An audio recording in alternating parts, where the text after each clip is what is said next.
এই এপিসোডে আপনাদের সাথে শেয়ার করব আমার বড় মেয়ে জায়নার জন্মদিনের আয়োজনে ছোট্ট করে কি কি খাবার রান্না করেছিলাম পরিবারের সবাইকে নিয়ে।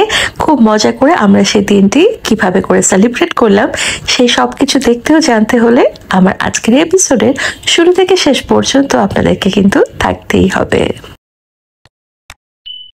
আসসালামু আলাইকুম, আরেকটা নতুন এপিসোডে আমি উম্মা মুস্তফা আপনাদের সকলকে স্বাগত জানাচ্ছি। আমাদের পরিবারের সদস্য সংখ্যা অনেক। গত এপিসোডে বলেছিলাম যে প্রতি মাসে কারো না কারো জন্মদিন থাকে। জুন মাসটা কিন্তু আমার জন্য ভীষণ একটা স্পেশাল মাস, কেননা জুন মাসে আমি প্রথম মা হওয়ার অভিজ্ঞতা অর্জন করেছিলাম। আর অন্যদিকে এই জুন মাসে কিন্তু আমাকে যে জন্ম দিয়েছে মানে আমার মা, তার জন্মদিন। তো সবকিছু মিলে জুন মাসের 9 তারিখে ছিল আমার বড় মেয়ের জন্মদিন। তো ওর জন্মদিনে কি কি আয়োজন করেছিলাম সেই গল্পগুলো আপনাদের সাথে শেয়ার করব। আজকে খুব একটা রেসিপি শেয়ার করব না, জাস্ট ওভারঅল আমার কিছু কথা, সবকিছু ওভারঅল একটু একটু করে শেয়ার করব। যাই হোক, এখানে কিন্তু মাটন ছিল। মাটনের সাথে আমি যেটা করেছি দেখতেই পেরেছেন যে শানের কাবাব মশলা আমি এখানে যোগ করে দিয়েছি। মূলত আমি এটা দিয়ে কোরমা তৈরি করব, মাটনের কোরমা যেটা হয় সেটা। আর অন্যদিকে ওখানে গরুর মাংসের ঝাল করা হবে। তো এই মাটনের কোরমাটাকে যেটা করা হয়েছে যে ভালো মতন করে মাংসের সাথে কিন্তু আমি শানের মশলাটা মেশানোর পরে একটু পুড়িয়ে নিয়েছিলাম কাবাব চুলাতে। এখন যেটা হবে আমার কাজ যে এই মাংসগুলোকে আমি তো চুলোতে দিয়ে দিলাম হাঁড়িতে, এবং অন্যদিকে এটার সাথে কিন্তু গোটা গরম মশলা, আদা, রসুন, পেঁয়াজ এগুলো দিয়ে পর্যাপ্ত পরিমাণে পানি দিয়ে ভালো মতন করে কিন্তু এটাকে সেদ্ধ করে নিব।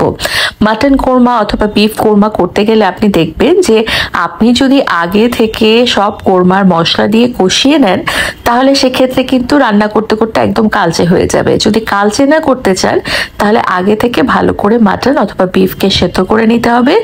তারপরে সেই মাংসটাকে নতুন করে যেভাবে করে আমি চিকেন কোরমা করেছি সেই রেসিপি ফলো করে কিন্তু খুব সহজেই আপনি তৈরি করে ফেলতে পারেন মাটন অথবা বিফ কোরমা। একটু সাদা সাদা হবে, কালচে হবে না। আদারওয়াইজ কিন্তু আবারও বলছি, কোরমার মেইন মশলা দিয়ে কিন্তু রান্না করতে গেলে একেবারে কালাভুনার মতো এলোমেলো হয়ে যাবে। অনেকে কিন্তু কালাভুনা খেতে পছন্দ করে না। আমাদের বাসায় যেমন আমার মা কালাভুনা একেবারেই খেতে পছন্দ করে না। আব্বু আসলে আংশিক পছন্দ করে, খুব যে পছন্দ সেটাও না। তবে আব্বু আম্মু বাদে বাসার সবাই কিন্তু বাকিটাই পছন্দ করে খেতে ভীষণ পরিমাণে কালাভুনা। ওইদিকে আমি যেটা করেছি, চিকেনগুলোকে এরকম করে কাবাব চুলাতে খালাকে বলেছিলাম একটু পুড়িয়ে নিতে, ঝলসে নিতে। এরকম করে ঝলসে নিলে না মাংসের স্বাদটা বা কারির স্বাদটা অনেক ভালো আসে। তো যাই হোক, ওখানে কিন্তু আমার এই যে এই কোরমাটা রান্না করা হয়ে গিয়েছে। কোরমা ডিটেলস আর রেসিপি দেখায়নি। আর আপনারা যদি চিকেন কোরমার রেসিপিটা ফলো করেন তাহলে ভাববেন এইভাবে করে সেদ্ধ করে রাখা মাংসগুলোকে তৈরি করা হয়েছে। আর এদিকে হচ্ছে এটা হলো আমার বিফের ঝাল ঝাল করে মাংসটা রান্না করা হয়েছিল সেটা। তো ওভারঅল খুবই সিম্পল গতানুগতিক কমন খাবার দিয়ে কিন্তু আজকের এই আয়োজনগুলো করা হয়েছে। আজকে মুরগির রোস্ট করিনি, তো মুরগির রেজালা করেছিলাম, সেটারও এক ঝলক আপনারা দেখছেন। এখন যেটা করব, গল্প করতে করতে স্যালাডটা তৈরি করে ফেলবো। পেঁয়াজ মরিচ ওটা তো নাও হয়েছে, একটু লবণ দিয়েছিলাম আর একটু চিনি দিয়েছিলাম। এদিকে শসার সাথে আমি যেটা যোগ করেছি পাকা আম ছিল।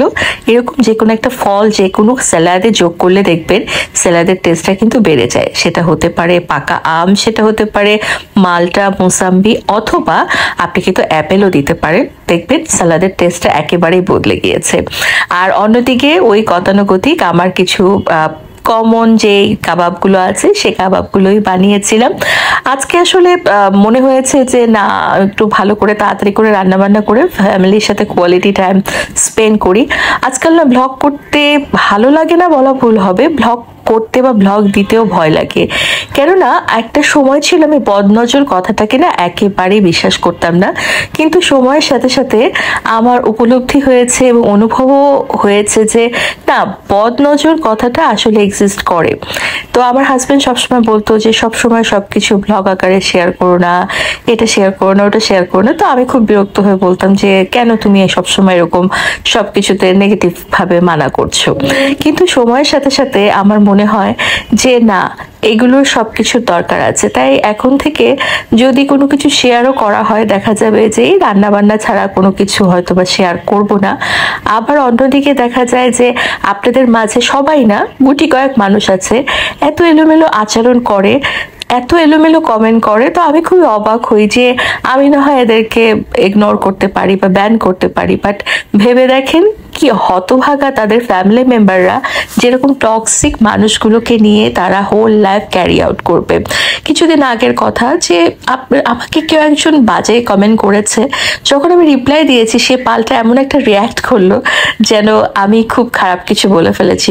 তো সে যে আমাকে খারাপ কথা বলার রেসপেক্টেই আমি তাকে রিপ্লাই দিয়েছি সেটা সে মানতে নারাজ। তো এগুলোকে আমি অলওয়েজ ইগনোর করি, বাট তারপর আপনাদের সাথে তো কম বেশি আমি অনেক কিছু শেয়ার করি। তো যাই হোক, কিছুই আসলে করার নেই, আল্লাহ তাআলা সবাইকে হেদায়েত দান করুক। কেননা চুপ থাকাও যে একটা সুন্নাহ, এটা অনেকেই বুঝে না। কেউ কিন্তু অতিরিক্ত এই এলোমেলো কথা বলার জন্য নোবেল পুরস্কারও পায়নি, আর কেউ চুপ থাকার জন্যও কিন্তু তার যে খুব বেশি লস হয়েছে সেটাও কিন্তু হয়নি। যাই হোক, এটা এক একজনের ব্যক্তিগত ব্যাপার। আমি জাস্ট একটা সিম্পল মানুষ, সিম্পল সিম্পল জিনিসই শেয়ার করতে পছন্দ করি, এই আর কি। তো যাই হোক, খাবারগুলোকে একটু একটু করে আমি একা হাতেই সবগুলোকে সাজিয়ে গুছিয়ে রেডি করছিলাম। এবং অন্যদিকে যেটা হচ্ছে যে কমন যেটা হয়ে থাকে আমাদের বাসায়, সব ফ্যামিলি মেম্বাররা আমরা একসাথে খাবো, এটাই হচ্ছে একটা মজা। আর সত্যি কথা বলতে কি, আমার একটু গতানুগতিক থেকে বের হয়ে অন্য কিছু তৈরি করার ইচ্ছে ছিল, বাট আম্মু বলল না, যেটা মানে কমন সেটাই করো, পরে অন্য এক সময় তুমি পার্টি ছাড়া বা এরকম দাওয়াতের আয়োজনে অন্য অন্য কিছু যেমন কোরিয়ান ফুড, লেবানিজ ফুড, এগুলো তুমি পরে ট্রাই করো। তো যাই হোক, আজকে আমার বড় মেয়ের জন্মদিন ছিল, আর আমার মেয়ের জন্য দোয়া করবেন, আল্লাহ তাআলা যেন ওকে সুস্থ রাখে, ভালো মানুষ হওয়ার তৌফিক দান করে। আর অন্যদিকে এই সবাই মিলে খেতে বসেছিলাম। তো সবাই একসাথে খেতে কিন্তু ভীষণ মজা লাগে। আমার তো জয়েন্ট ফ্যামিলি ভীষণ ভালো লাগে, অনেকের কাছে ভালো লাগে না। তো যাই হোক, এখন কেক কাটা হচ্ছে। আর এটা হচ্ছে ওর বার্থডে যেদিন ছিল সেদিন আসলে বার্থডেটা আমরা সেলিব্রেট করিনি, মাসুম হজ থেকে আসার পরে আমরা সেলিব্রেট করেছিলাম 11 বা 12 তারিখের দিকে। তো যাই হোক, এখন কেক খাওয়ার পালা। আর এদিকে গল্পটা না হয় আজকে এখানেই শেষ করে দেই, আসবো আবারও নতুন নতুন গল্প আর অনেক কিছু নিয়ে। ততদিন সবাই ভালো থাকুন আর আমার 3 কন্যার জন্য দোয়া করবেন। আল্লাহ হাফেজ, আসসালামু আলাইকুম।